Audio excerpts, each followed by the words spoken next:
con algún malestar, Leo. Te noto que estás haciendo mucha actividad física, Martín. Sí. Bancame un segundo, Dale. porque le damos la bienvenida Sí. a Gerardo Piva. Gera, bienvenido, ¿cómo estás? Buen día, Leo, Martín, ¿cómo les va? ¿Cómo estás, Actores Gera? de primera. Bien. ¿Qué dice? Actuación de primera. De primera, exactamente. Muy bien. Somos un equipazo. Bueno, Gera, la verdad, gracias por estos minutos. Gera, hoy... Yo creo que fue bien pedorra la No, actuación. pero salió. Pero bueno, puede mejorar, Gera, puede Puede mejorar, mejorar. Gera, vamos a hablar de la frecuencia cardíaca como herramienta para medir la intensidad del esfuerzo. Contanos un poquito, haciendo una intro al tema, a ver. Sí, bueno, eso es un indicador de hace mediados del siglo XX, digamos, hoy hay muchos indicadores y mucha tecnología aplicada para saber el esfuerzo que hace una persona, ya sea de carácter aeróbico, de fuerza, de trabajos anaeróbicos, etc. Tenemos que pensar que nuestro corazón es uno de los tercer tipos de músculo, que es el músculo cardíaco, el miocardio, que tiene autorritmicidad, es decir, que dentro del corazón, en la parte de las aurículas, que es las cavidades superiores, y en los ventrículos, y en la última parte del corazón, tiene nódulos sinoauricular, el nódulo sinusal y las células de Purkinje, que se llaman. ¿Qué quiere decir esto? Tiene autorritmicidad, ya que funciona, puede aumentar o bajar la frecuencia cardíaca por muchos factores. Y justamente se autorregula, para decir de una manera. Por ejemplo, las cuestiones emocionales que cambian la frecuencia cardíaca a través del sistema adrenérgico, que se llama, la medicación, algún tipo de enfermedad, el sexo, el grado de entrenamiento que uno tiene, un montón de cuestiones hacen que el corazón tenga más frecuencia cardíaca, más latidos o menos latidos. Pero para el entrenamiento puntualmente, que cuando uno se rompe el sedentarismo, el reposo, se empieza a mover, ya sea cualquier índole de carácter del entrenamiento, la frecuencia cardíaca tiene que aumentar. ¿Por qué? Porque uno necesita más sangre en los músculos esqueléticos, tiene que llevar más oxígeno, más nutrientes y sacar más leche. Entonces, de carácter reflejo también, el corazón aumenta la frecuencia. Hay un fisiólogo a mediados del siglo XX, que es Marty Karvonen, un fisiólogo finlandés que ha aportado muchísimo en la fisiología deportiva, en la fisiología del ejercicio y de la salud, que es, por ejemplo, voy a dar varios factores. Él sacó lo que se llama la frecuencia cardíaca objetivo de entrenamiento o de reserva. Para empezar, nosotros, a nivel teórico, que también lo sacó este fisiólogo, nosotros lo máximo que podemos llegar de frecuencia cardíaca en el entrenamiento, o sería nuestro umbral aeróbico, para decir de una manera, es 220 menos la edad, a nivel fuera del agua. En el agua tiene otro tipo de ecuación que tiene que hacer, pero si uno camina, corre o hace ejercicio, o anda en bici o en roller o lo que sea, que haga de ejercicio, actividad física, es 220 menos la edad. Ahí nos da la frecuencia cardíaca máxima teórica, y si uno lo mejor va a hacer una evaluación médica, puede diferir un poquito, pero está siempre en el rango más o menos. Después tenemos una frecuencia cardíaca de reposo, que generalmente es entre 60 y 80 latidos por minuto, puede ser un poco más, y aquellas personas que están muy entrenadas, y sobre todo de carácter aeróbico, el corazón hace lo que se llama bradicardia, es decir, que capaz que tenga 45, 50 latidos por minuto, porque con esa cantidad de latidos abastece sanguíneamente la volemia a todo el organismo y a lo que necesita. Se hace más eficiente el corazón. Además de la hipertrofia, que lo hemos hablado una vez, que es concéntrica y excéntrica, que mejora el funcionamiento del mismo. Entonces, lo que establece esta persona es que la frecuencia cardíaca objetiva que uno tiene que tener en entrenamiento es, primero, saber tomarse el pulso.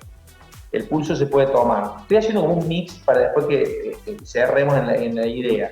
El pulso se puede tomar de varias formas. Uno es carótido, que es por encima de las 9 de Adán hacia un costado, uno los nota el pulso. Otro es radial, que es a nivel del dedo gordo, acá a nivel del antebrazo. Y después tenés el temporal, en esta zona de la sien.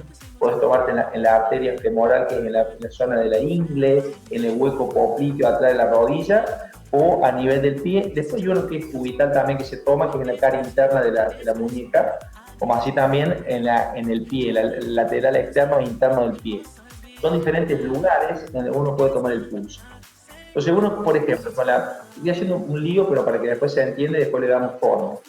Uno tiene que tomar la frecuencia cardíaca máxima teórica, que es 220 menos su edad. En el caso mío yo tengo 42 años, o sea, serían, si no me hago pasar, 178 latidos por minuto, sería mi frecuencia cardíaca máxima teórica. La de reposo, ¿cómo se toma la frecuencia? Pones el dedo en esos puntos, en los 6 o 7 puntos que tiene el organismo, y lo tomas 6 segundos, 10 segundos, 15 segundos, 30 segundos o un minuto. El promedio para que sea eficiente más o menos está en los 15 segundos, porque si me voy un minuto se me puede escapar una pulsación. Siempre se arranca de cero porque hay un margen de error siempre. Y si yo me tomo 15 segundos del pulso, noto el latido 15 segundos, lo multiplico por 4. O si es 6, lo multiplico por 10. O si es 10 por 6. Así por latidos por minuto. Cuando yo aprendo, tengo la técnica y la agilidad de tomarme la frecuencia cardíaca, uno, por ejemplo, toma la de reposo. La de reposo se toma 10 días seguidos aproximadamente.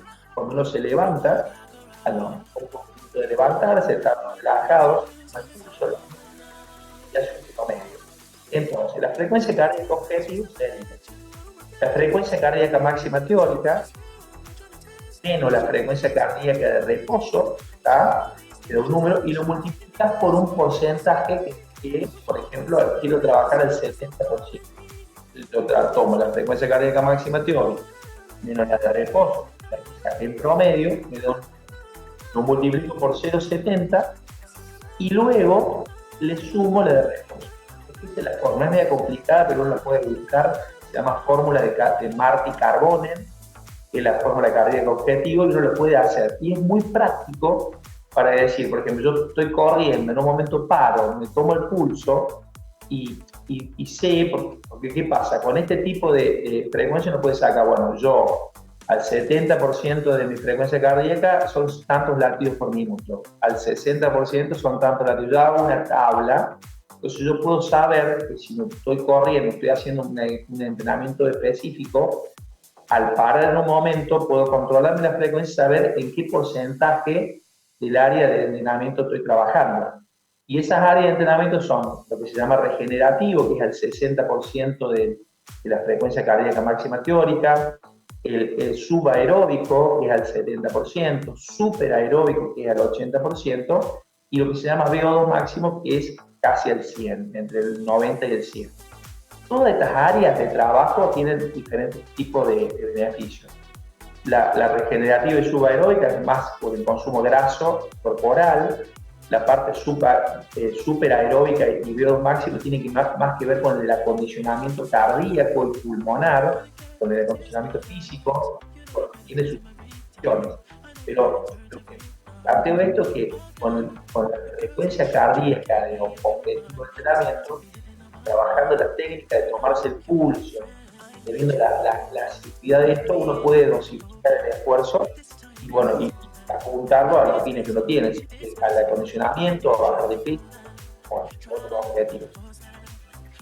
Ya, digo, ¿y cuándo puede representar un problema la frecuencia cardíaca? Digo, porque seguramente mucha gente que nos está mirando del otro lado y dice, yo cuando hago tal ejercicio siento que se me altera el corazón, siento que las pulsaciones se me aceleran, eso tengo miedo. Digo, ¿puede representar en algún momento algún problema en la salud justamente esa alteración? ¿Cómo distinguirla, no? Y cómo distinguirla también, claro.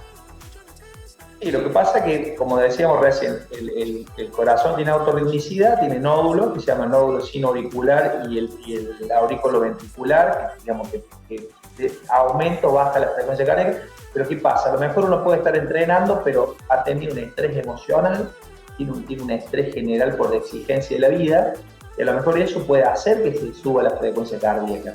Si es un episodio que es momentáneo, o sea, que te pasa una vez, no sería tanto el problema. Uno tendría que tratar de trabajar en técnica de respiración, por ejemplo, la respiración, la técnica que se llama, que es tomar aire, contener un poco la respiración y exhalar más largo, y eso va a ayudar, por supuesto, a que uno pueda bajar la frecuencia cardíaca. Pero si es algo que es sostenido en el tiempo, así tiene que tiene que tratar de consultar con un médico, una evaluación cardíaca, por supuesto.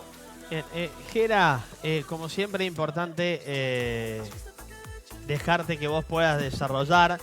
Sí, agradeciendo el tiempo, Gera, para redondear tema, ¿qué es lo importante o qué nos puede haber quedado pendiente?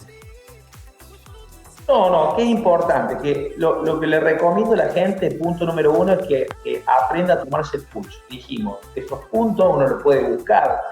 Esto lo estoy dando como un disparador, uno lo puede buscar, la forma de tomarse el pulso, que son 7.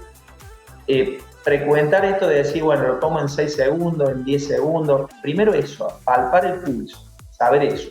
Segundo, tomarse la frecuencia cardíaca de reposo varios días para saber cuál es la frecuencia cardíaca que uno tiene de reposo. Y después, estos 220 menos la edad, digamos, ayuda a la máxima acción. Y después que busquen la frecuencia cardíaca de Carbonell y lo practiquen. Porque eso va a hacer que uno establezca un rango y en la medida que va haciendo actividades, va cortando, se va tomando el pulso y sabe a dónde trabaja. ¿Por qué? Porque si uno quiere bajar de peso y está trabajando con un umbral del 80-90% de la frecuencia cardíaca máxima, o sea, teórica, o sea, está trabajando, yo tengo 178, estoy trabajando 155, yo no voy a quemar grasa, voy a empezar a trabajar sobre la glucosa u otros sustratos energéticos que no tienen que ver nada que ver con la grasa. Y no me va a ayudar a emmagrecer mi cuerpo. O quiero mejorar la capacidad física y estoy trabajando en la parte regenerativa.